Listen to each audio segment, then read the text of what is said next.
Good evening. Welcome, everyone, to the Tuesday night Dynasty Heatseekers show. It's been a while. I think we haven't been live the last 2 weeks. So we're back this week. We took a little bit of break due to the holiday, with 4th of July. And then last week, there was just a mix-up with us getting the stream ready. So we got it all fixed this week, and we're back to you. I'm your host, Bryce Frazier, and always with me is Anthony Leone. Leone, how are we doing today? I'm doing great. It's great to be back. It's good to see you. I hope everything's well with you, and looks like you're in a good mood. I'm in a good mood. Excited to do the show.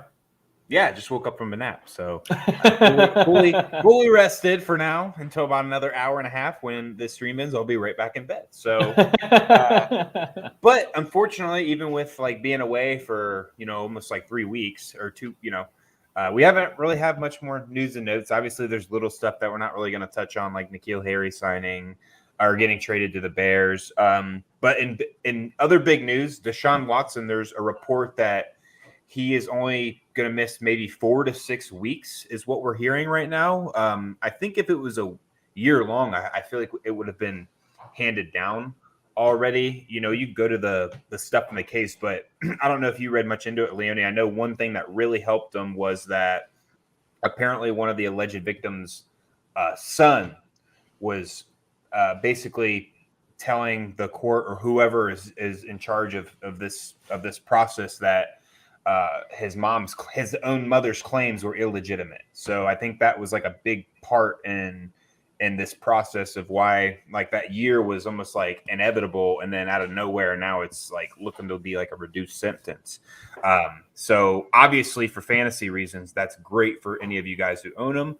Myself, I like Desean Watson. I have one share of him, so it's not like a huge thing for me, but I did give kind of a lot for him because when you have a polarizing player like that, because when he was playing, he was a top 5 dynasty asset, arguably top 2 or 3.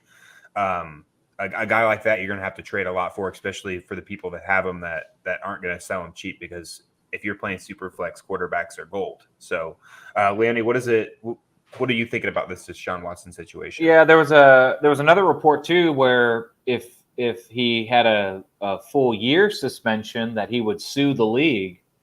So I think there's probably a lot of stuff going on that we're not hearing between both sides, trying to figure out how much of a suspension he's going to get. I think 6 weeks would be best case scenario. I think 4 seems a little light. I think 6 would be best case scenario for a fantasy owner.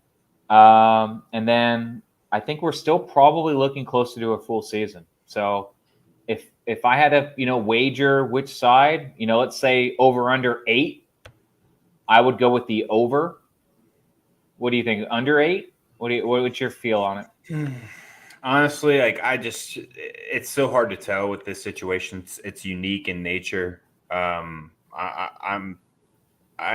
assuming it'll be over. I'm still like just preparing for a year at this point, because like that's a lot of people that came out. I understand that 30 of them are resolved, or and they probably had to sign something where they can't really talk about it or whatever. But it doesn't change the fact that those were still open cases at one point, and the NFL's got a reputation to take. And I think that other professional sports organizations that have taken actions into account and handed down their suspensions takes a toll on what other professional organizations do.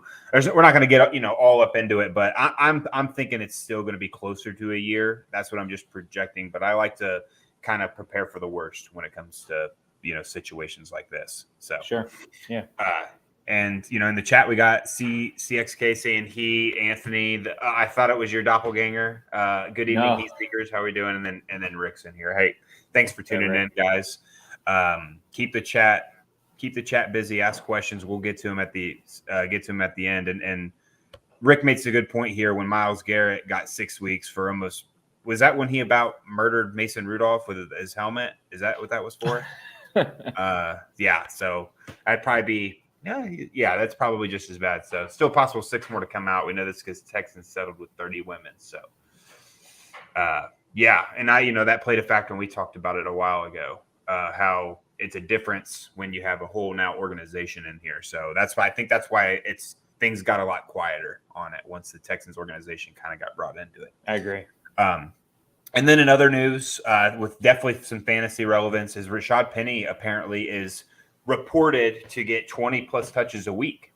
I'm sure people that drafted Kenneth Walker early in their, super flex drafts read that and are not happy unless they own Rashad Penny. They're probably like, okay, I can deal with that. That's fine. Let Ken Walker sit out a week until Rashad Penny inevitably gets hurt. It seems like every year, and then he'll take over. But Rashad Penny is, I think, extremely, like he's an undervalued guy because when that dude is on the field and he gets his touches, he is productive. And he's been that way his entire career. The issue is he's not on the field enough. Very similar to like Jordan Reed when he was the tight end for the what at the time the Washington Redskins, now the Commanders. Kind of similar situation how I feel about him. Like every time they're on the field, it's almost like, man, they're going to put up points for you, but you got to hope they stay on the field. So what do you make of this Rashad Penny reportedly getting I would say a workhorse type of load this upcoming season? Yeah, we had a good conversation in the Discord about this recently. Rick was there, part of that, and I think we all kind of agree that what you just said. He's really good when he has the ball. The issue is, can he stay on the field? And I think he's going to get the opportunity to lead the backfield and possibly get upwards of 15 to 20 touches a game, but he just has to stay on the field. He has to stay healthy.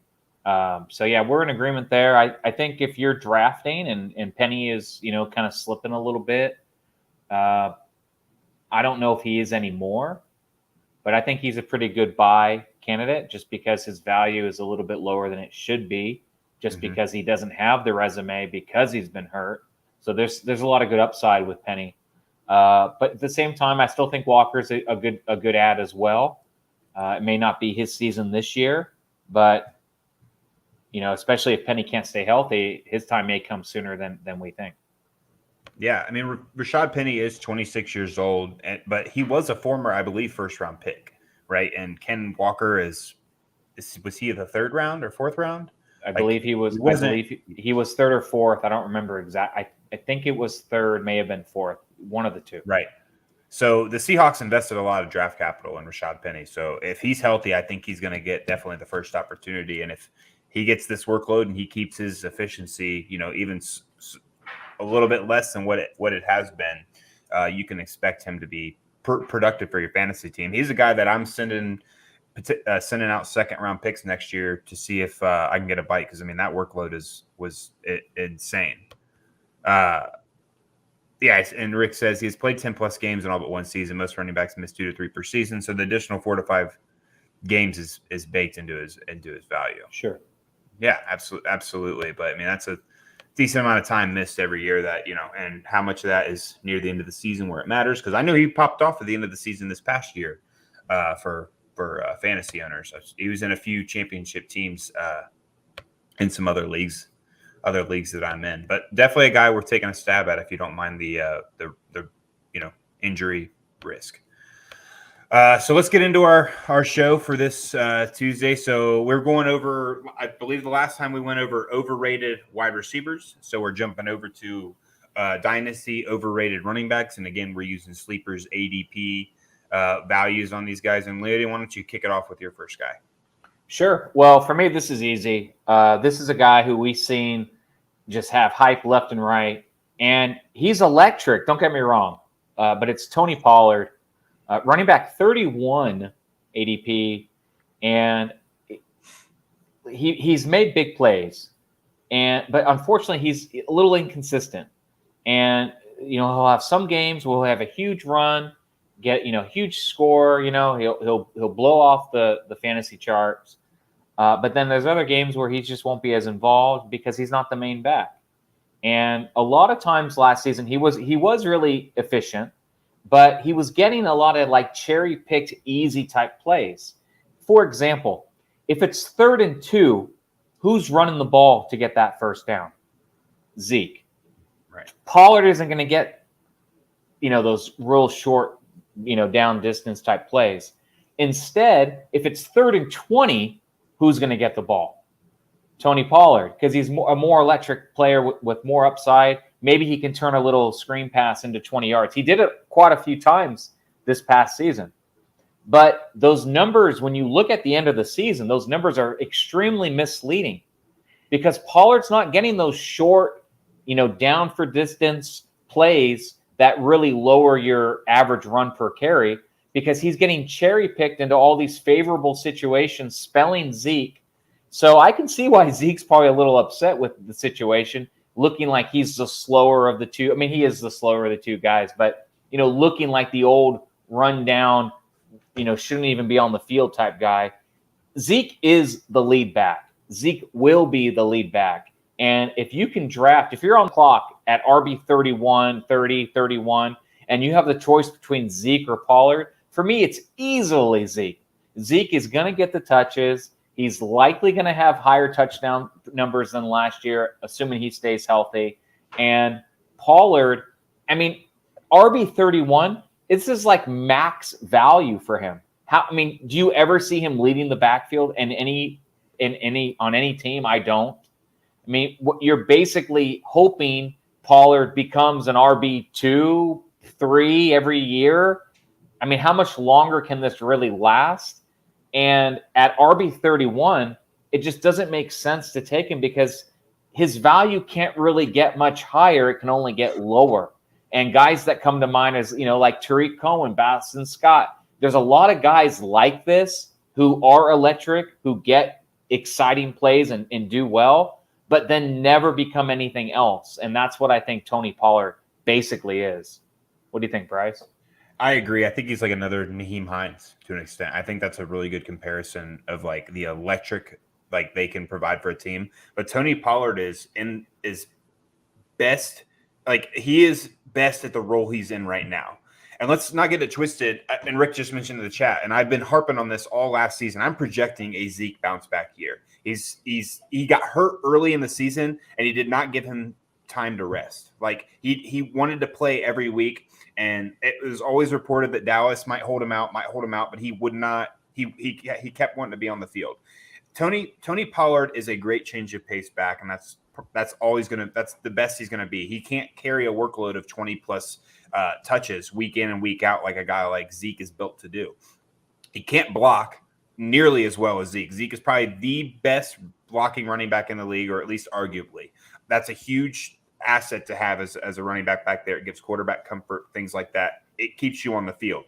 You're in goal line situations, you're going to give it to your big back. That's Zeke. It's just kind of insane that Tony Pollard is put above starting running backs, right? At 31, there's 32 teams in the NFL. Give me a starting running back. There are a plethora of guys below him that I would much rather take a stab at that have way higher upside, because I think Tony Pollard, like you mentioned earlier, this is like peak value for him. There's guys like Isaiah Spiller behind him, Rashad Penny behind him, Kareem Hunt. I would much rather have him because he's a backup running back as well, but he's in his last year contract. Like he could find himself as a starting role next year and maybe have much better upside for the next maybe 3 seasons. He's getting older as well. So yeah, I couldn't agree more. I think Tony Pollard's upside is limited because his touchdown upside is limited in the sense of if they get close enough to where they're going to run it in, it's going to be Zeke in that, within the 5 to 10 yard line rather than Tony Pollard unless it's third down, like passing situations. So I agree with this Tony Pollard thing. I get it that he was extremely efficient last year. Like there's no doubt that he was an efficient, very good running back last year, but I still don't feel comfortable plugging a guy like that into my lineup every week. I don't like plugging in backup running backs unless it's Kareem Hunt, like in my weekly lineup. And that's just how I feel. So I'd rather take a stab at those guys I mentioned below her that have a path to more touches. So I agree with Tony Pollard being ranked too high at 31. I'll kind of jump into my next guy, and I mentioned Isaiah Spiller. The guy in front of him, Austin Eckler, is ranked running back 6. Again, I've been kind of harping this offseason, and I think that we start to see the decline of Austin Eckler. We've seen in the past that the Chargers have tried to get other running backs implemented in their run game, right? We saw it with Joshua Kelly. That was this last year, right? Joshua Kelly, they tried to get that guy involved, and he just wasn't it, right? I think Isaiah Spiller is going to be that guy that comes in, that they give him the ball, and he's efficient with it. And a guy like Isaiah Spiller can catch the ball out of the backfield. So, if it gets the third down, throwing Austin Eckler, he's much better out of the backfield. I don't think Isaiah Spiller is that much worse than Austin Eckler to where you'd have to maybe kind of change it. I could see it being like an Aaron Jones, AJ Dillon kind of thing, or Jamal Williams, Aaron Jones when they were both in Green Bay, where they kind of maybe switch every drive or every other drive or something like that. I still predict Austin Eckler to be a running back 1 this year. I think it's going to be closer to the back end running back 1, maybe running back 12 through 10. So I'm not too interested in pushing for top 6 value on a guy like that I think his best years are now behind him. Like, he gets all of his points in the passing game. Like, he doesn't get hardly any in comparison to his rushing attempts. So now if Isaiah Spiller is going to eat into his rushing attempts, or someone is, because it seems like they always try and get someone involved. If he also eats into his passing game or like his receiving game, it's going to be like Austin Eckler is going to drop like hotcakes. So what do you think about Austin Eckler at 6? I think he's ranked a little too high. I agree with you. I think he'll probably end the season as a running back 1. I mean, he could have a great year and even do better than RB6, but to take him on your dynasty team like this year, I mean, you better be a contender and a half. I mean, you better really be going for the ship this year, because I mean, he's 27 right now. He's going to be 28 next year. So this is about the time where he's just going to either kill it and then fall off, or just fall off this year, like you were kind of alluding to with Spiller. So I agree 100% with you. I think that he's just ranked a little bit too high for my liking. I have him on a couple of teams, and fortunately I'm contending, so I'm not really looking to get away from him. But if the right offer came along, I would take it in a heartbeat, because I agree 100% with what you're saying. Yeah, and it's important to note that even if Austin Eckler finishes as a top 6 back this year, it doesn't necessarily mean my point is wrong, right? Because the guys below him that you could draft might be right there with him and then surpass him the next year and the year after that and the year after that. And that still makes him being 6 too high, is my point. Definitely. And redraft, I love it. I think 6 is about right. But then dynasty, that's where it's lower, just because of the decision to draft Isaiah Spiller and how efficient he was in college, and how kind of similar of players they are. So, and that's a great segue into our next guy, because I chose Derrick Henry at RB10. Now, Derrick Henry could lead the league in rushing this year. He could be the RB1 overall. He could have 27 touchdowns. It doesn't mean that he's still a good dynasty pick at this point in his career. He's getting older. He already missed half of last season due to injury. There's no reason to think that he's gonna now not be, he's now injury free. He can't get hurt this year. He got hurt last year. I mean, it's not how it works. These guys get older. He has he's such a hard runner. It's kind of like Dalvin Cook. It's like he's such a hard runner. It's like he's gonna get hurt. And Derrick Henry has done a good job of not getting hurt outside of last year. For the most part in his career, he's been pretty durable. But maybe last year is a sign that the wheels are starting to come off a little bit. And I think at RB10, it's really hard to do a startup draft and then take someone like Derrick Henry, because you're almost so early in the draft. Are you committing yourself to like a win now type team? And I don't like that. I would prefer to do a more balanced approach. I mean, you really shouldn't know until maybe like the 5th or 6th round what direction your team's going to go. With someone like Derrick Henry, it's like first, second round, it's like, boom, you already know what you're doing. Like, you already know what you have to do. Like, you already got someone on your team that you're just going to ride till they die. And it's just, look, Henry could have a phenomenal year, but he's just not the player I want on my team, given his age, given how it seems more likely than not he will get hurt this year based on how he's used, based on how many carries he has in the last few seasons. I mean, he got hurt last year as a result. If Rick's still listening, I'm sure he'll add on to that. He knows it's likely he'll probably get hurt again. And if he gets hurt again and loses another half season, his value is just going to plummet. Just as we saw with Ezekiel Elliott.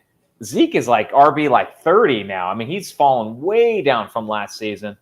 Granted, Derrick Henry's a better athlete. Yeah, he's a better athlete, a bigger, stronger, better athlete. But still, I mean, he could just come crashing down in the blink of an eye. And it's just not the type of player I want on my dynasty team unless I'm a contender and a half and I don't have a lot of other depth, and I think I could use him to win a ship. But even still, very risky, not the kind of guy I like on my teams in general. What do you think, Bryce?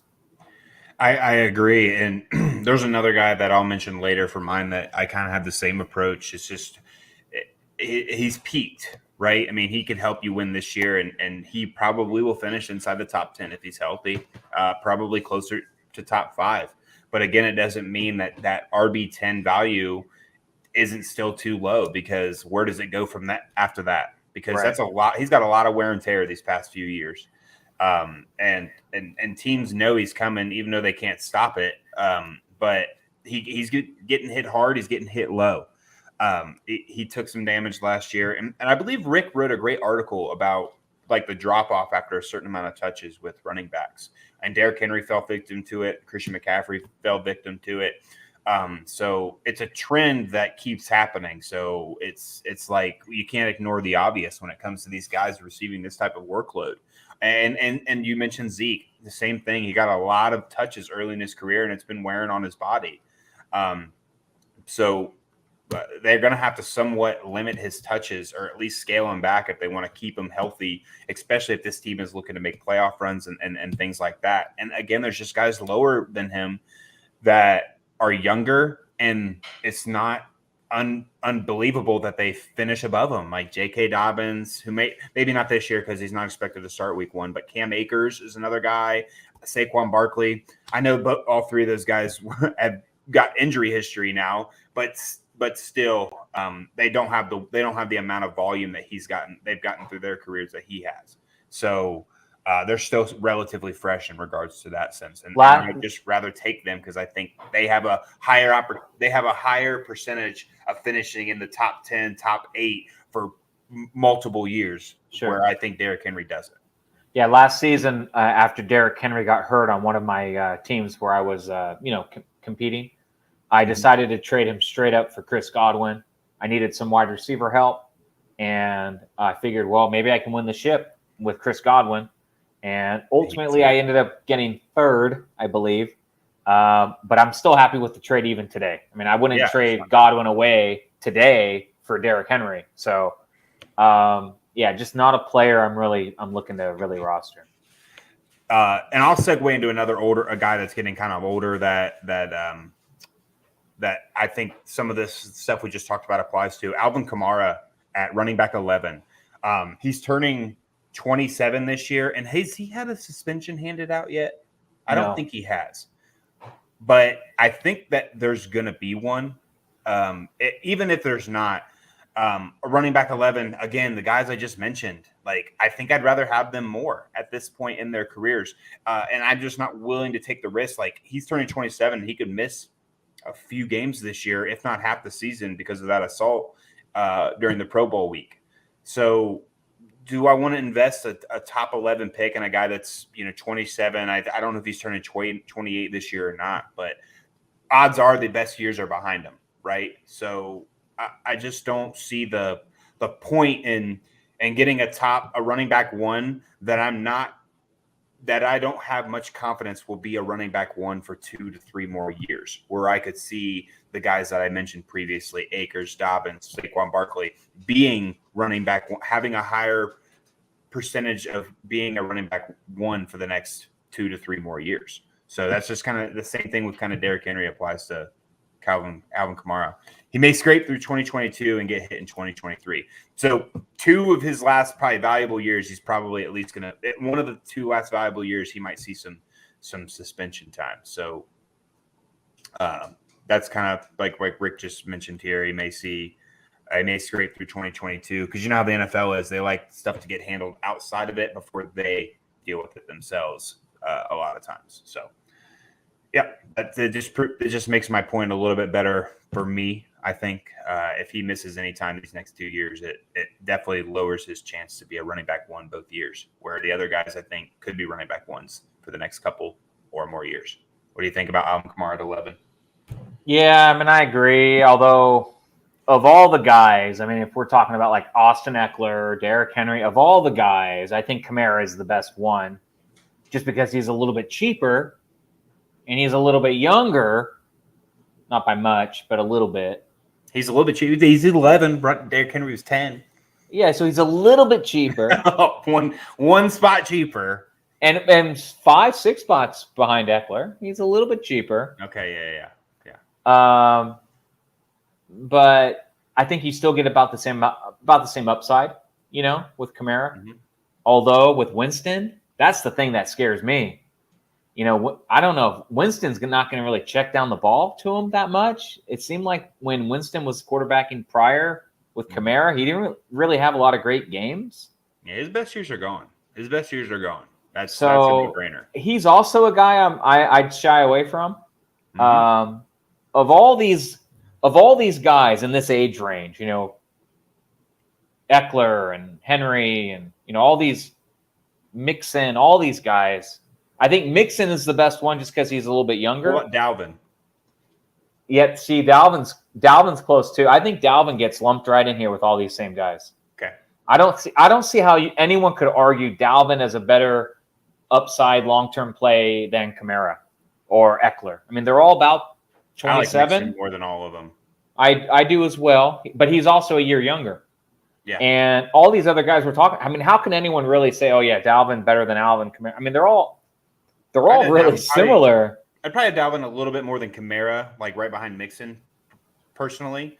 But I think they're all great redraft guys at this point. Like for their value, I'm avoiding probably most of these guys in dynasty leagues. Yeah, I really am. Yeah, I have a team with Eckler and Dalvin Cook, and I got second place last year. I should have won. I had a bad week. Got to keep them in the championship. I'm keeping them, and I'm going to try to win it this year. You bet it. You bet. So unless I get a really nice offer to trade one of them away, I'm not opposed to doing that. I'd be shocked. But yeah, so one of those younger guys. See if you can get one of those younger guys I've mentioned in another piece or something. That's what I would try. Yeah. What's interesting, 2 years ago during the startup, I drafted Mixon after Dalvin was taken, and we traded Dalvin for Mixon straight up. Which is I just kind of about 2 years ago. I just thought about that 2 years ago. Yeah, it probably worked out for you. I mean, it worked out for me in the immediate, but I would rather have Mixon now. So But I mean, if it was 2 years ago, you probably got 2 better years. Yeah, it worked out. So he might get 2 more better years, and then what? Maybe just one. Yeah, I don't know. All right, go to your next turn. guy. My turn. Yep. Okay. Oh, here's a good one. Chase Edmonds, running back 38. Now, I do think Chase Edmonds will be the lead back for the Miami Dolphins this season. But my question is, does it even matter? I mean, it's going to be a huge committee here. You got Mostert. How do you pronounce Mostert? Aren't you a Niners fan? Yeah. I think it's Raheem Mostert. Yeah. So Mostert, Sony Michel, Myles Gaskin, Chase Edmonds. It's like this 4-headed monster. And who's going to really lead? I mean, yeah, Edmonds may lead the backfield, but it's going to be such a huge committee. And you're going to pay, RB38. That's like an RB3, 4-ish price. And what's he going to finish the season as? RB3 at best? I mean, it's like, what's the point? I mean, you can get Gaskin at the very end of your draft for basically nothing, and he could even get as many points, if not more points, by the end of the season. So I don't understand drafting Chase Edmonds. If you have him, again, I think he's going to lead the backfield, so that's great. But is it really going to lead you to a championship? Probably not. And if you have to depend on someone like Chase Edmonds, you might want to rethink your strategy on running backs in your league. He's not the kind of guy you really want to start on a regular basis anyway. So why take him so high in a draft makes absolutely no sense to me at all. So for me, it's Chase Edmonds. I think of them all, of everyone we talked about, I think I don't know, maybe Pollard. I don't know. Probably Edmonds is the worst draft pick out of all of them. At least Pollard is so efficient with the ball, he'll get you some points. I wouldn't be surprised if Chase Edmonds averages less than 10 points the whole season. What do you think, Bryce? Yeah, before I get to that, we got someone in here for the first time. Another Anthony. Look at this. We got 3 Anthonys. We got one here on the screen. We got another one. What's his last name? Anthony. Oh, I didn't even say. He's another Anthony on here. Dude. And then you, and then this guy. Welcome. I see you asked a question. We go through these. We're talking about some overvalued running backs. We're going to quickly go through our guys. We're over halfway, and then we'll get to all the questions that are in the chat. So stay tuned. It'll be like 15, 20 minutes max, and we'll get to your questions. So thanks for joining in. We like to shout out all these new people that come in here. But this is how you know we have the smartest audience in fantasy football. All these Anthonys come to town. We're good. Okay. We're good. I think Raheem Moster ends up leading the backfield in all reality. I think he's the most talented of all the guys. I really do. If he's healthy, I think he is. But I think it just comes down to who's healthy for that backfield.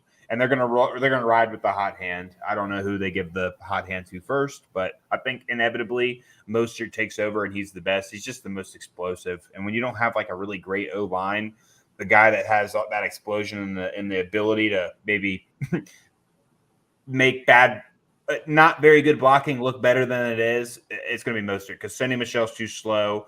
Chase Edmonds more of a third down back. I think he kind of fits in that Tony Pollard, Naheem Hines, other guys that you mentioned that just aren't suited to be lead backs. So, but I agree. There's just guys below him that I'd much rather take a stab at. Just off the top of my head, I saw, who did I just mention? Zamir White.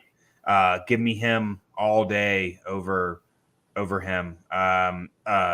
Tyler Algier. There's so many guys. I mean, there's so many guys with way more upside. I agree. Yeah, the upside's just way different. And when you're getting down to this nitty gritty, you're not really drafting Chase Edmonds to like be ideally a part of your weekly lineup. Go take some of these guys that might be. You just might have to wait a year. I mean, Tyler Algier, I don't even think you'd have to wait a year. I think he's got the best opportunity to see the field immediately. Yeah, right. So I couldn't agree more. I mean, Chase Edmonds, he got replaced by James Conner, who is efficient for the Cardinals, and I see him getting replaced. I don't know if he's going to start out as a lead back, but I don't see him being the primary runner. So I'll pass on him at running back 38 and take a stab at some of these other guys that have way more upside. All right. Another I chose a lot of polarizing players. Nick Chubb at running back 12. So this is probably out of all the people we've chosen, both of us, this is the one I like the least. Like my own decision here. But it just comes down to situation more than anything. Like Nick Chubb is probably like 26, 27 years old himself. He's got Kareem Hunt as his backup, and these guys are just a two-headed monster. And it's more of I like the player, just not the situation where they're going to keep Kareem Hunt involved. Nick Chubb's going to be the primary back, but Kareem Hunt's not going to disappear. He's going to vulture some touchdowns. He's going to vulture some receiving game from Chubb. And when I'm investing again a running back 1, I mean running back 12 is still an RB1 in a 12-man league. I just would rather have a guy that I think has a higher path to touches, a little bit younger, and I can see still being up there like for 2 to 3 years. Don't get me wrong, Kareem Hunt is on a contract year. He might not be there next year. So that's why this pick to me isn't something I really love right now. But we could be talking about Nick Chubb like we're talking about all these other guys like Dalvin Cook, Alvin Kamara, Derrick Henry this next year, right? Like there's just younger guys we'd rather have more that are ranked below him. And that's just kind of my point. Like I think that he's got value for maybe 2 years, like really high value for 2 years, and then he kind of starts to fall. more in the RB2 range, maybe barely sticking in the RB1 like he is now. So what do you think? This is my favorite pick that you had. I think he's crazy overvalued right now. Kareem Hunt is going to get a lot of work. And with Watson probably not playing, they're going to stack the box. And you know what I see? I see the Browns looking like the Browns, rushing the ball on first and second down, throwing incomplete on third down, punting the ball. And I don't think you're going to get a lot of fantasy points like that. And that's exactly what I think is going to happen this season. This is the time. This is the time to sell Kareem. This is the time to sell Nick Chubb now, because Kareem Hunt is going to be involved. And I just do not see Chubb being efficient. I don't see a lot of touchdown upside. He's going to be 27 years old next year. And this is the time to sell him now before it's too late. You don't want Nick Chubb to turn into your Ezekiel Elliott type share where you just can't get rid of the guy. And this is the time to get rid of Nick Chubb, because I do not expect him to have a top 12 finish this year. And furthermore, I don't think it's going to look good in the future given his age. So this is, in my opinion, the perfect time to sell him. Maybe it's going to be a year too early. Maybe they're going to run the ball and be effective this season because they don't have an efficient passer. Maybe Watson comes in at the second half of the year and everything starts gelling correctly and he has a good end of the season. I don't care. I would rather be a year early than a year late. I'm telling you right now, this is the time to sell Nick Chubb. Yeah. And, Rick makes a good point. Like you just said, they might be running a lot, but 20 carries and 100 yards is only 10 points, right? 30 carries and 100 yards is only 10 points. Like, you got to have efficiency in the passing game, or you have to have really high touchdown upside. And if Watson's not on the field, the touchdown upside is definitely not there. I don't know how often he'll be used in the pass game. I doubt, he's not better than Kareem Hunt at it. So if they're in third down situations, I bet they ship out Kareem, right? So at this point, when Watson's not on the field, I don't think Nick Chubb is much more valuable than Damian Harris. Do you? I think their value is similar in the sense of how they're going to be used. Their touchdown upside, Damian Harris's touchdown upside is probably a little more, but I think Nick Chubb's PPR upside is higher than Damian Harris's, even when they're both on the field. But I don't think they're super far apart when Watson's not on the field. That's how I feel. You're acting like Brissett is going to be worse than Baker. He is. He's going to be worse than Baker. Brissett is horrible. Did you watch the Dolphins at all last year? He's horrible. I think Brissett is much worse than Baker Mayfield. Baker was also hurt a lot last year. I'll give him a little bit of a mulligan. We'll see how he does this upcoming year with a much worse O-line and arguably a better receiving crew, I think, if you include Christian McCaffrey, right? DJ Moore, Christian McCaffrey, Robert Anderson. Would you rather have that than Jarvis? Why'd you leave out Terrace Marshall, OBJ? Terrace Marshall. Terrace Marshall didn't do jack diddly squat last year. I watched Baker last year. Yeah, I did. I mean, you don't need to be a perfect passer to their touchdown upside wasn't great last year. But I think Baker is more likely to dump it off than Jacoby Brissett. I don't think Jacoby Brissett knows how to read through the progression. I really don't. I think he reads 1-2, throws it, interception, or one incompletion, something like that. I don't know. I think Brissett's not nearly as good as Baker. I think you're in the minority on that one, Rick. Go ahead and get your last guy. Yeah. My last guy. I'll get to mine. Don't get to questions. Michael Carter, running back 36. Cannot believe he's still being drafted as an RB3. Breece Hall is in town. I guess he hasn't signed his contract yet, but he will. If anyone's worried about that and they don't, if they're a little uneasy about it, they're on their team, try to trade for him now. That's not a concern. He's going to sign. Don't worry about that. Worst case, they'll trade him to a better team than the Jets. So Breece Hall is definitely not someone to worry about. But come on, he's going to sign there with the Jets. And Michael Carter being drafted as a RB3, I don't get it. I just don't get it. He's not going to be on the field. Breece Hall is better in every facet of the game. And yeah, I mean, Carter looked okay last year, but I mean, it's not like he did anything phenomenal. He wasn't super efficient. He got some opportunity. He did well with his touches, but I just don't understand why he's still being drafted as an RB3. It doesn't make any sense. I mean, unless you get points for like cheering on the sidelines, on the bench, sure, get some Carter shares. I don't understand. He's going to be a forgotten name. In 2 to 3 years, you're going to say, hey, what was the name of that running back for the Jets? No, not him. No. What was his name? That's Michael Carter. So he's a huge pass for me. If you can still sell him now, maybe you can get something from the Breece Hall owner. Maybe they want to handcuff him. Now's the time to do it because all value will be gone within 8 weeks from the season starting. Bryce? I agree. I think his ceiling is capped at like guys we've been mentioning earlier. Like his ceiling is literally Tony Pollard, right? That's his ceiling. Like he can't probably surpass that. Like he was efficient last year because of he was a good asset fantasy wise last year because of all of his action in the pass game. Like I don't think he's forgettable by any means, but I think that he plays a role like Naheem Hines. Who are we talking about again? Plays a role who are we talking about again? On a team like Naheem Hines, maybe like a Rex Burkhead. Like he's just a change of pace guy that's good on third downs. I'm not sure how good Bryce Hall is. Bryce Hall really that good Breece Hall really that good in the pass game? Like I don't know. Is he? Is he better than Michael Carter? Michael Carter was good last year in the pass game. Oh yeah. I don't know. We'll see. Question. I guess we'll find out.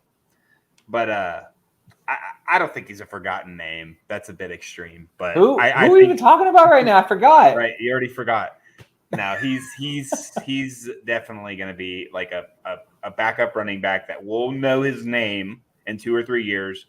But he's not a guy we want on our fantasy rosters. Like he'll have an occasional 20+ point week because he caught 2 touchdown passes in a game, or he got 1 rushing and 1 catching.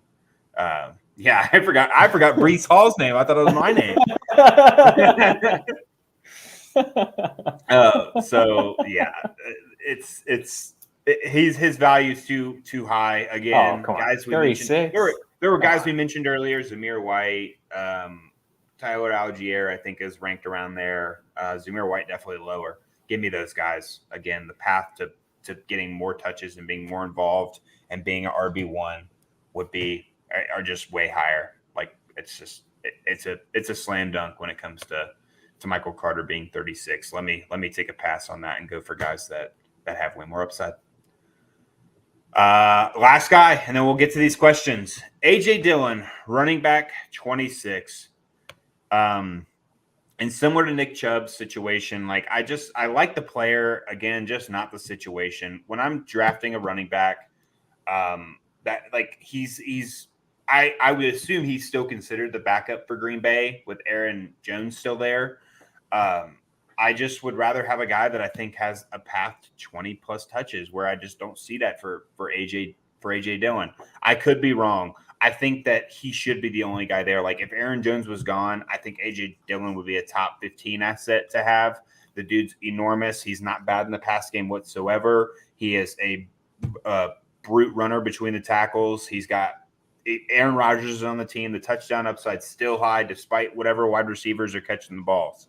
But again, there's just guys below him I'd rather take a stab at, and I scrolled away from him because I was looking at Tyler Algier again.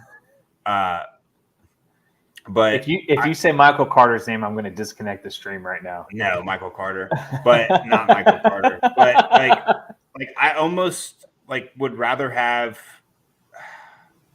Really, there's not like a ton of guys below him, but like there's just guys I think are right there with him. Like Clyde Edwards-Helaire, I don't hate. Like he has a path to be the starting running back and get more touches. Clyde Edwards-Helaire is kind of being undervalued right now because when he was on the field last year, he was productive. Well, let me give you a couple names then. So you'd rather have CEH? I think I would, yeah. Would you rather have Damian Harris? I think they're dead equal. So if Damian Harris is ranked lower, I think I'd rather take Damian Harris for the value. I think Damian Harris has a higher percentage of getting touchdowns in the red zone than AJ Dillon does, because the Packers are way more likely to throw it inside the 5 than New England is. Like it's almost like guaranteed New England's running it if they're inside the 5. where the Packers might do a little play action dinky dunk pass to whoever's out there catching balls. So I think Damian Harris, I mean, he got second, I think, last year in touchdowns. He very well could be top 5 again. I don't see A.J. Dillon being up there at top 5. Okay. I don't at all. Well, Rich says no, not Damian Harris. I disagree. I disagree with your A.J. Dillon take. I think that, you know, he may not have the best season this year, but you're also not drafting him to have the best season this year. I mean, RB26, he's outside top 24 running backs. So he's already in the RB3 range. And yeah, he's not going to get 20 touches, but he might get 12 really, really good touches. And that might be enough to float up his value to the RB2 status. You know, they're going to have more mouths to feed now that Devontae Adams is gone. So I mean, I think there's some pretty solid value there. You know, he's not that old. What is he, 24? So, I mean, I think so. I mean, I guess we can check his age. I have it right here. Hold on. Age 24. 24 years old. So it's not like, yeah, I mean, even if he's not a top 24 player this year, he still has that crazy upside. I mean, isn't his nickname like Quadzilla? I mean, that's like the coolest nickname you could get. Yes, and so, come on, I mean, the guy's built like a tank. He's really quick. And so I think, yeah, maybe the opportunity isn't there this year for him. It certainly could be there next year or the year after. We've been saying that or the year after, but he's only 24. That for 2 years. People have been saying that for 2 years. I know, when he was 22. So I think he was being overdrafted before. But right now, this RB3 kind of range, I think it's pretty safe. You know, it kind of reminds me of what we were talking about earlier with Tony Pollard. Tony Pollard as an RB3 doesn't work for me draft capital-wise because at best he's an RB3. But A.J. Dillon, I mean, if you draft him as an RB3, yeah, he might end the year as an RB3, but it's very likely, at least very possible, the upside's there where he can just have way more upside in the future, and you're paying a pretty fair price. So I don't think he's overvalued. I think he's valued pretty fairly. And so I do disagree with you on A.J. Dillon. I think he has a lot of upside. And, man, could you imagine if Aaron Jones got hurt? I mean, his value would just turn upside down. And there's a few guys in the league where I think, I mean, he would jump up top 12 overnight if Aaron Jones was lost for the season. And there's a few backup running backs in Dynasty where that would happen. I think it would happen for Dillon. Mm-hmm. Dillon, Hunt. No, but it wouldn't for Hunt from a dynasty. That's my point. Is from a dynasty standpoint, if Hunt got catapulted into like an RB1 type situation, he would gain value, but he wouldn't jump up to like top 12 running back in dynasty because he's already 27 years old, 28 years old. Dillon 26. Dillon only being 24. I mean, it's just he has way more upside, and yeah, he may not have the best. He may not have the best season this year, Dillon, that is, but I think Kareem Hunt is almost 27. Yeah, he's almost 27. Okay. But anyway, Dillon may not have 2 or 3 more years of production. Yeah, but he doesn't have the best year ahead of him, potentially. But I think there's so much upside with someone young and as gifted as he, is, that it just makes sense because you're probably going to get, you could flex him this year and probably feel pretty good about it. But, man, there's just so much upside. If Jones got hurt or just in the future, if Jones isn't with the team or maybe they trade Dillon or something. So I just think that there's way, way too much upside with a player at 24 years old where I'm going to knock the draft capital here. That's fair. Those are all good points, and I really don't have a great argument for it. Like he could be next year. You'd be probably happy you draft him at this value potentially, for sure. I can see that. I do have to address Rick's comment in the chat. Ramondre is an issue for Damian Harris. I really don't think he is. Like I watched enough games last year when Damian Harris was beat up, and Ramondre isn't nearly as good of a runner as Damian Harris. He might be overall well-rounded better, but James White's back, so they'll just use Damian Harris when they run it, and they'll use James White. Like, I watched enough of Ramondre Stevenson. All the inconsistency of him being a healthy scratch and stuff last year too has to be concerning. Not sure why they Patriots are good at keeping stuff like that quiet, but I don't worry about Ramondre Stevenson eating into Damian Harris's like production much. Damian Harris is like going to be used like LeGarrette Blount was used at the end of his career until he can't anymore unless he fumbles and stuff like that. So I watched I watched every minute of every game. There's a difference in the type of runner Harris is over Ramondre. I like Ramondre, but just not as much as Harris.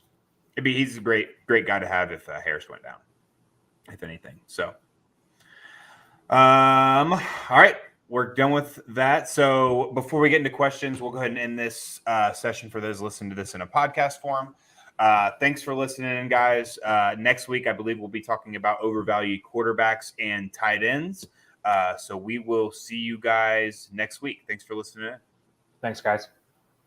All right.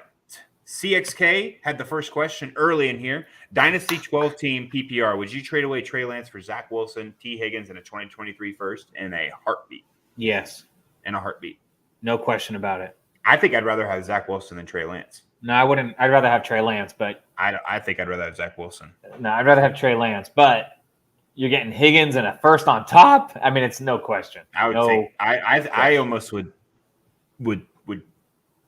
take Wilson over Lance. I would take advantage of. I know people value Lance higher than Wilson, so I would try to get more. But personally, I would rather have Zach Wilson over Trey Lance and Dynasty. So I think this trade would be fairer if the Lance side had the first, like Trey Lance and a 23 first for Zach Wilson and T. Higgins. Like, to me, that's fair. But to get Zach Wilson, Higgins, and a first, easy. Yeah, no question about it. CFK, if you're still in here, that's a smash accept. Absolutely. Other Anthony number 2. We'll call you Anthony number 1. He said, can Dick, he probably just asking this when we were talking about it, but can he still handle an insane workload? And the answer is probably not. Like, if he does, I mean, it'd be miraculous, I think, at this point in his career. And they might try and do that to him, but it just wouldn't be smart. So I doubt they do, especially if they're trying to make playoff pushes. And he's already gotten injured, so he's probably more likely to get injured again with him being older and already having his previous injury. So, Anthony number 3. Yes. Keeper question, if that's cool. Absolutely. I'm actually I play a lot of keeper leagues. PPR 12-man league. My best options are DJ Moore, 6th, I'm assuming. 6th round. Yeah. 6th round. Oh, 6th round. Yeah. Justin Herbert in 7th round or Mooney in 10th round. Or should I just throw all my players back in the pool? Well, I don't like throwing players back. I think here, Mooney in the 10th, I think, is the best value. Obviously, if it's super flex, it's Herbert, no question. It's definitely not super flex. You're not getting Herbert in the 7th. Yeah. So if it's 1 QB, which is what I'm assuming it is, I would go Mooney in the 10th. I think is the best value. Herbert might be the best value because I think in a lot of leagues he's getting drafted like 2nd, 3rd round. But I like waiting on quarterback. Yeah.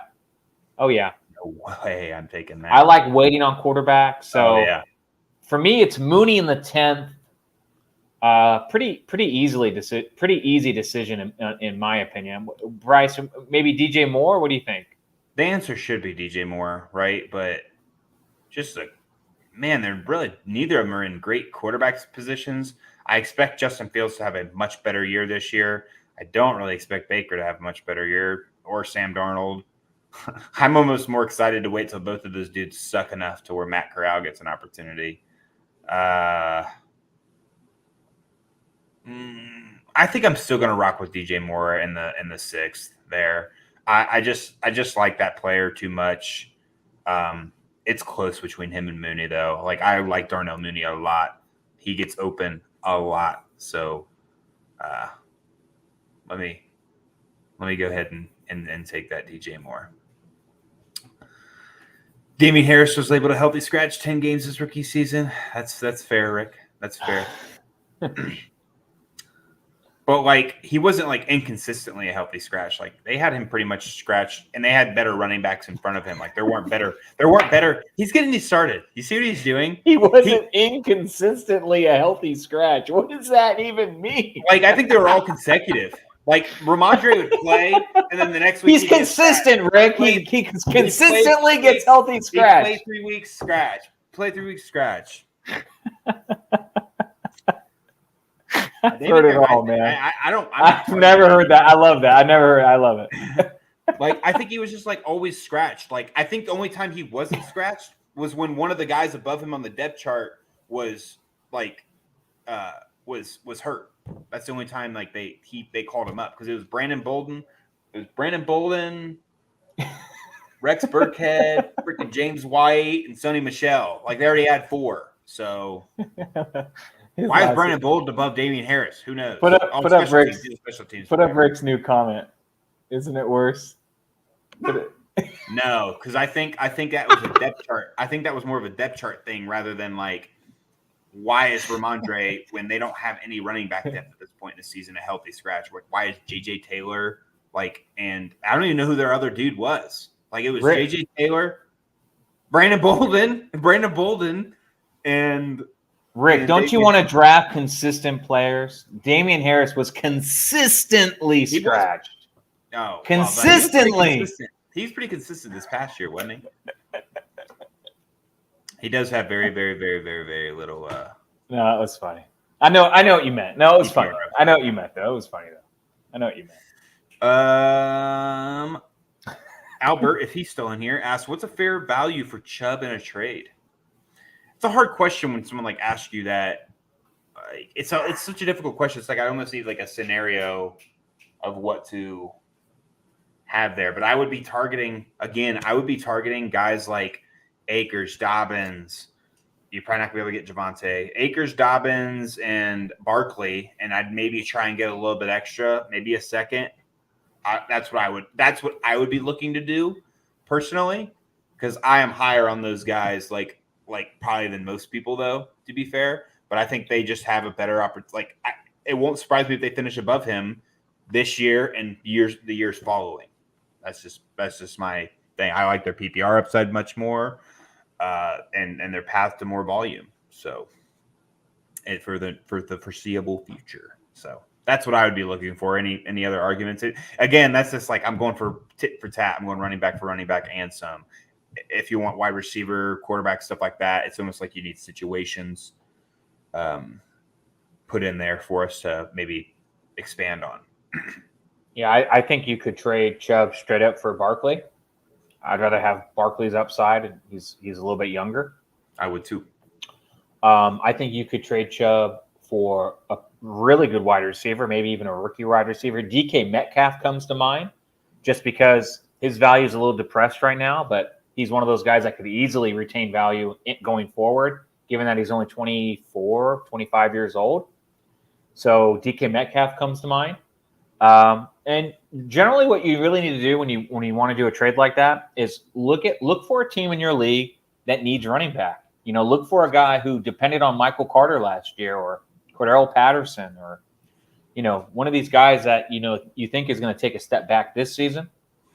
Those are the teams you want to target because more times than not, they'll have a strength. Maybe it's wide receiver. Maybe it's tight end. Maybe it's quarterback if it's a super flex league. But typically, you can find a team that is weak at the position, but is healthy at another position. And if that other position is not as good for you that you need help with, that's the team to attack. I mean, if you need a tight end, maybe you can trade Chubb straight up for Mark Andrews. If they already have Kelsey and Mark Andrews, and they need a running back, that's the best way to do these trades is make it look to them like it helps them. And it's, even if you think that the trade doesn't help them, if you think you can argue that it looks like it helps them, then that's your foot in the door. So I always recommend when you're looking to do a trade, find the right team, because if you don't, you'll probably just end up wasting a lot of time trying to put a square peg in a round hole.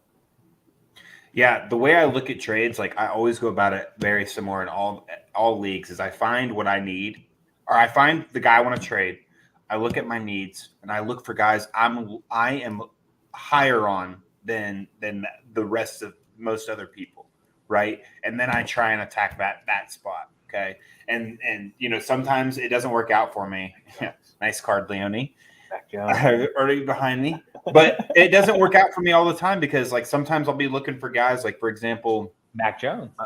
A guy I've been targeting this offseason, I feel like that people are lower on is James Conner. But if I'm, like, looking for James Conner and then I want to get him and that team has no other running back depth, like, I'm probably not going to give up. I probably don't have a running back, like, of that similar value, right, to go look for. So it doesn't always work out that way. And then if it gets to that point where I can't, then I look for teams that maybe are loaded in the position that I need, and then and maybe weaker in position I'm stronger at, and then we try and balance each other out in that way. So Rick is so messed up. I do not. He said, "Here, Bryce, touch my screen." No, I have my own. Touch. Oh, you have your own. Well, I got so much glare on mine. What's up with that? Yeah, I'm on a Mac. Oh, what a great card. Like, even if you don't collect cards, which I don't, look at this card, man. You guys have to get this card. This is amazing. Yeah, they need to make one with Joey B and the finger guns and the cigar. Like, yeah. Immediately. I don't know. See, I would get, like, this whole, like, cigar collection. Like, it's all I have is these cigar cards. Anthony number 2 asked, is Saquon still elite? I think so. I absolutely do. I mean, he just has to stay healthy. It's like Christian McCaffrey, right? Like, we know he's still super talented. He just has to stay healthy. I wouldn't call Barkley elite, but I think he has elite upside. So, and I think that's a fine line, but he hasn't really been elite these past 2-3 seasons based on injury. But I think he has an incredible amount of upside to get there, and he's only 25 years old. People think he's older than that. He's only 25, so I think he's definitely in the top echelon of running backs in Dynasty. Maybe that's elite. I don't know. Maybe I'm just kind of playing semantics with that word, but right. That's not. I think that's a good point, right? He hasn't put up elite numbers, so it's fair to say he's not playing elite, right? But he can. So easy. That's why I say it's just a way of thinking about it. But he definitely has the athletic ability to put up elite fantasy numbers for sure. And CXK said, "I'm still here. Thanks for thanks for asking. It makes our show so much better when the chat is and more involved. We really appreciate you guys being in here, even though you guys are just trying to get me riled up on Damian Harris. I don't even target Damian Harris in fantasy. I don't even know how to defend him. Anthony number 3, poor guy's a Bears fan like Rick. In redraft, in the first round, if you get the 3 or 4 pick, would you rather go with number 1 wide receiver or get Henry or Eckler, etc.? Well, so I'm thinking in redraft, it's a lot of times going, and not in any specific order. It's for sure probably Cooper Kupp, Jonathan Taylor, right? Would you assume those are the first 2 picks in most redraft leagues? Yes. I would assume so. Who's the number 3 guy? Right? That's his question, I guess. Do you go Devontae Adams? And think what's his name? Targets him all the time, Derek Carr. Do you go Najee? Do you go Chase Jefferson? Jefferson. I'd probably go Dalvin Cook, but okay. I think you go running back. To answer the question, I think you go running back because by the time it gets back to you in the end of the second round, there's not going to be elite running backs left. I mean, you're gonna be stuck with James Conner, Fournette. Maybe James Conner's not getting taken in the second round. You can get those guys. That's why you just said what I was going to say, and I'm going to take wide receiver rather easily here. Probably Chase Jefferson, whoever you prefer. Hold on. I'm going to wait till the second round, and I'm going to draft probably another wide receiver. And then we'll wait till the third round, grab guys like James Conner, Leonard Fournette, maybe in the third or fourth. I will be more than happy with 2 elite wide receivers and then 2 running backs that could easily still finish top 12. Okay. Now, this could be wrong. I just put up. I typed in fantasy rankings, and I just fantasy pros. Just Fantasy pros. just whatever. Yeah, James Conner is the 24th ranked player, and overall, Fournette is 18th. And Wow, my point is, for redraft, yeah. And my point is if you pass up on Cook or Christian McCaffrey or Eckler, you're going to be you at best your running back is going to be Fournette, Javonte Williams. In redraft, I mean that's not great. Maybe Barkley, maybe Connor. I mean that's at best. Whereas if you compare the wide receivers in this range, this is my point. Okay, you got Leonard Fournette, right? After him, you have Deebo Samuel, Stephon Diggs, CeeDee Lamb, rounding out 19, 20, 21. Mike Evans at 22. Tyreek Hill, 26. I mean, I'd much rather have Dalvin Cook and Mike Evans as opposed to. No, Saquon's ranked 23. Give me Justin Jefferson and Saquon Barkley. Give me Justin Jefferson and Saquon Barkley then. Come on. You got to admit that's a better combo. It's a little risky, though, if the running backs don't fall. It's pretty risky. But if I'd rather take the running back doesn't early. Fall, someone's got to fall.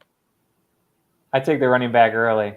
But I think I take Jettas or you can do it anyway. Yeah. A lot of luck gets involved in these drafts. You can go wide receiver. You can go running back. You know what? I'll change my mind. I'm going to go Najee at 3. I'll go Najee at 3. I will because I really think that he keeps a high volume. Doesn't matter who the quarterback is back there. I think his volume stays high, and then I'll probably go wide receiver, and then try and take wide receiver then running back probably again. The reason why I like running back, I like going running back is because I know there's wide receiver value later in the draft. Yeah. I know it. I'm positive there is. So if you can lock up running backs early, then you don't have to worry about the Damian Harrises of the world. That's when you can start hammering the wide receiver spot, and you can just get loaded. You can get Mike Evans, and you can get Cortland Sutton, and you can get Brandon Cooks. I mean, your team will still be stacked.